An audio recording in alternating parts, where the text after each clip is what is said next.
Maintenant, laissez-moi vous donner rapidement une liste de compétences qui ont changé ma vie à jamais. Tout d'abord, le développement d'une nouvelle philosophie me prouvant que j'en étais capable. Mon expérience de marketing de réseau m'a amené à développer de nouvelles compétences. Je savais traire les vaches, mais cela ne payait guère. Voici la première compétence que j'ai apprise et qui a changé ma vie. Trouver un client, réaliser une vente. Et bien sûr, vendre, c'est facile pour vous, n'est-ce pas? Car ce n'est pas technique. Vous n'avez pas à vous soucier de la technique. Vous représentez simplement votre produit.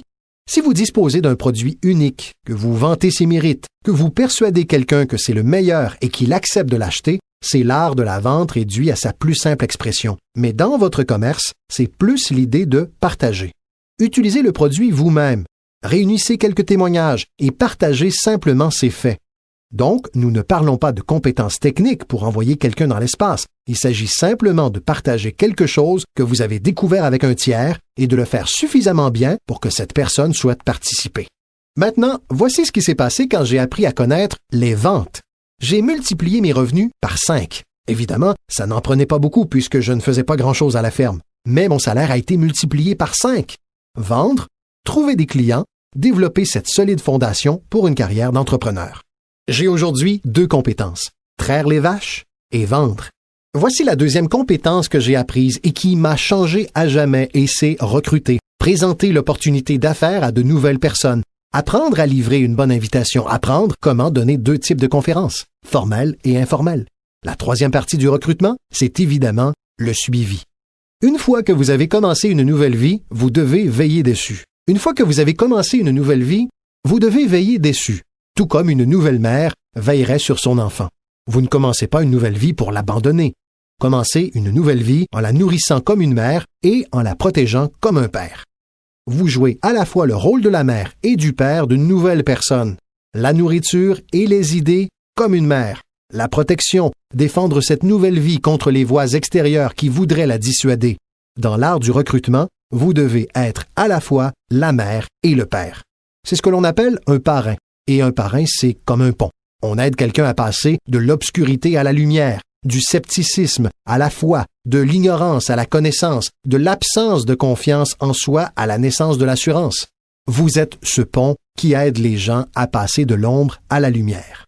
L'une des positions les plus stimulantes à occuper en marketing de réseau est le pont. Aider les gens à traverser le pont, faire passer du découragement à la reconnaissance, être ce pont. C'est toute la magie du recrutement. Vous avez les réponses qu'ils cherchent, vous avez les réponses et vous les aidez à traverser le pont. Vous percevez quelque chose en eux qu'ils n'ont pas encore découvert. Vous leur assurez qu'ils peuvent être bien plus qu'ils ne le sont déjà, qu'ils peuvent gagner plus que ce qu'ils ne gagnent et posséder plus que ce qu'ils ne possèdent. C'est l'un des plus grands arts au monde, et ce qui est stimulant dans cet art, c'est qu'il rapporte gros, parce que vous opérez désormais avec une philosophie unique, enseignée tout d'abord dans la Bible. John Kennedy en a parlé dans son discours inaugural. Zig Ziglar a trouvé l'un des meilleurs moyens de le formuler, et c'est le secret de la réussite.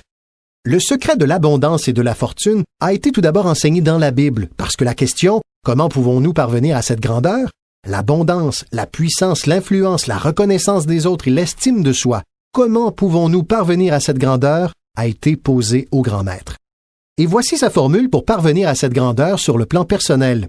Il a répondu « Trouvez le moyen de servir le plus grand nombre, car c'est en servant le plus grand nombre que l'on parvient soi-même à la grandeur. Certaines personnes ne sont pas intéressées, mais pour celles qui le sont, servir le plus grand nombre conduit à la grandeur. » Quelqu'un a dit « Le mieux que je puisse faire, c'est de m'occuper simplement de moi. » Ce qui est bien, mais ce n'est pas ainsi que l'on devient grand. Un autre a dit « J'ai déjà suffisamment de factures à régler, je ne veux pas me soucier de celles des autres. » C'est correct, mais cela ne conduit pas à la grandeur. La grandeur, c'est aider les autres à payer leurs factures et oublier les vôtres. Parce que si vous aidez suffisamment de personnes à payer leurs factures, les vôtres disparaissent.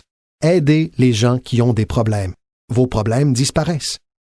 La clé de la grandeur, a enseigné le grand maître, consiste à trouver comment. Il est vrai que beaucoup de gens aimeraient aider les autres, mais ils ignorent comment. Alors que vous, avec votre commerce, vous disposez désormais d'un moyen.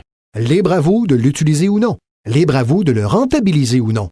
Qu'il soit question de gagner des fortunes ou juste assez, cela dépend de vous et de votre degré d'ambition. Il s'agit de la même commercialisation du même produit. Les produits sont les mêmes pour toutes les personnes ici présentes. Le système de commercialisation est le même. La différence réside dans la philosophie de chacun et l'ambition personnelle de chacun. Mais quelles que soient vos ambitions, vous disposez maintenant du comment et des moyens nécessaires. Et voici ce que vous avez les moyens de faire, servir autant de personnes que vous le souhaitez. Voyons alors ce qui est intéressant à propos du recrutement. Avec ce commerce dans lequel vous êtes impliqué, vous pouvez avoir un effet direct ou indirect sur l'existence de dizaines de personnes. Certains d'entre vous auront un effet direct ou indirect sur l'existence de centaines de gens. Et certains d'entre vous, s'ils le souhaitent, pourront avoir un effet direct ou indirect sur l'existence de milliers de gens. Et le salaire est proportionnel.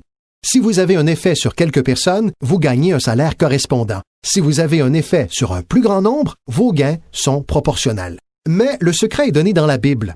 Servir un grand nombre de gens conduit à la grandeur. C'est ce que John Kennedy a dit dans son discours inaugural. Voici ces mots. « Ne demandez pas. » N'aimerions-nous pas que la philosophie politique actuelle soit encore ainsi? Où sont John Kennedy et sa philosophie? John Kennedy a dit « Ne demandez pas ». C'est important si vous comprenez la philosophie. Il a dit « Ne demandez pas ce que les gens peuvent faire pour vous. Ne demandez pas ce que votre pays peut faire pour vous. Ne demandez pas ce que votre gouvernement peut faire pour vous. Ce n'est pas ainsi que vous deviendrez riche. Ce n'est pas ainsi que vous aurez une haute estime de vous. Ce n'est pas en demandant ce que les autres peuvent faire pour vous que vous obtiendrez des trophées pour décorer le manteau de votre cheminée. Ne demandez pas, a-t-il dit, ce que votre pays peut faire pour vous. Demandez ce que vous pouvez faire pour votre pays. Et le pays signifie les gens. Que pourrais-je faire pour les gens? Je veux des trophées. Je veux être reconnu. Je veux avoir une haute estime de moi. Je voudrais même avoir la chance de faire fortune. John Kennedy a dit que c'était facile. Ne vous demandez pas ce que les gens peuvent faire pour vous, mais ce que vous pouvez faire pour eux. Pourrais-je directement et indirectement servir de nombreuses personnes dans mon pays? Et maintenant que vous participez à ce programme, la réponse est oui. Zig est sans doute celui qui l'a mieux exprimé. Zig a compris beaucoup de choses. Cela fait des années que Zig et moi sommes de bons amis. Zig a dit « L'argent n'est pas tout, mais il se situe au premier plan avec l'oxygène. » Zig, tu as raison. Et ce n'est pas tout. Son dentiste lui aurait dit « Zig, passe le fil dentaire uniquement sur les dents que tu veux conserver. Ne t'occupe pas des autres. » Zig est aujourd'hui célèbre pour cette plaisanterie. C'est l'une des philosophies de Zig et elle rejoint directement les deux autres, celle de la Bible et celle de John Kennedy. Voilà ce que Zig a dit. Si vous aidez suffisamment de personnes à obtenir ce qu'elles veulent, vous pouvez avoir tout ce que vous voulez.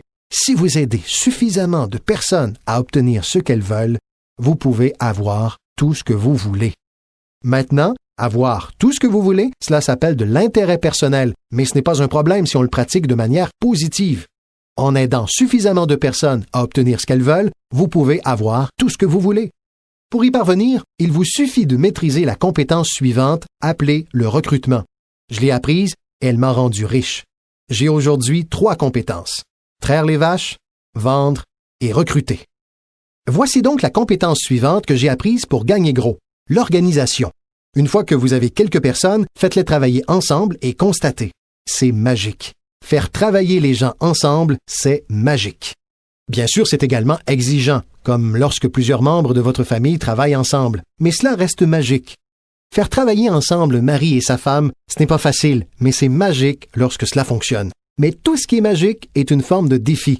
Il vous faut le noter. Tout ce qui est magique est un défi. Mais une fois que vous avez compris le défi et que vous vous y attelez, la magie survient. Laissez-moi vous expliquer à quel point c'est magique de faire travailler les gens ensemble. Permettez-moi de citer la Bible une fois de plus. Il y est dit, si 2 ou 3 personnes s'entendent sur un but commun, rien n'est impossible. Si 2 ou 3 personnes s'entendent sur un objectif commun, rien n'est impossible. Tout le monde est à la recherche d'un défi. Voici ce que j'enseigne surtout aux enfants. Voici le meilleur défi au monde. Relevons-le. Non pas relève-le. Relevons-le. Si 2 ou 3 d'entre nous s'entendent sur un objectif commun à réaliser, rien n'est impossible. Travailler ensemble et s'organiser.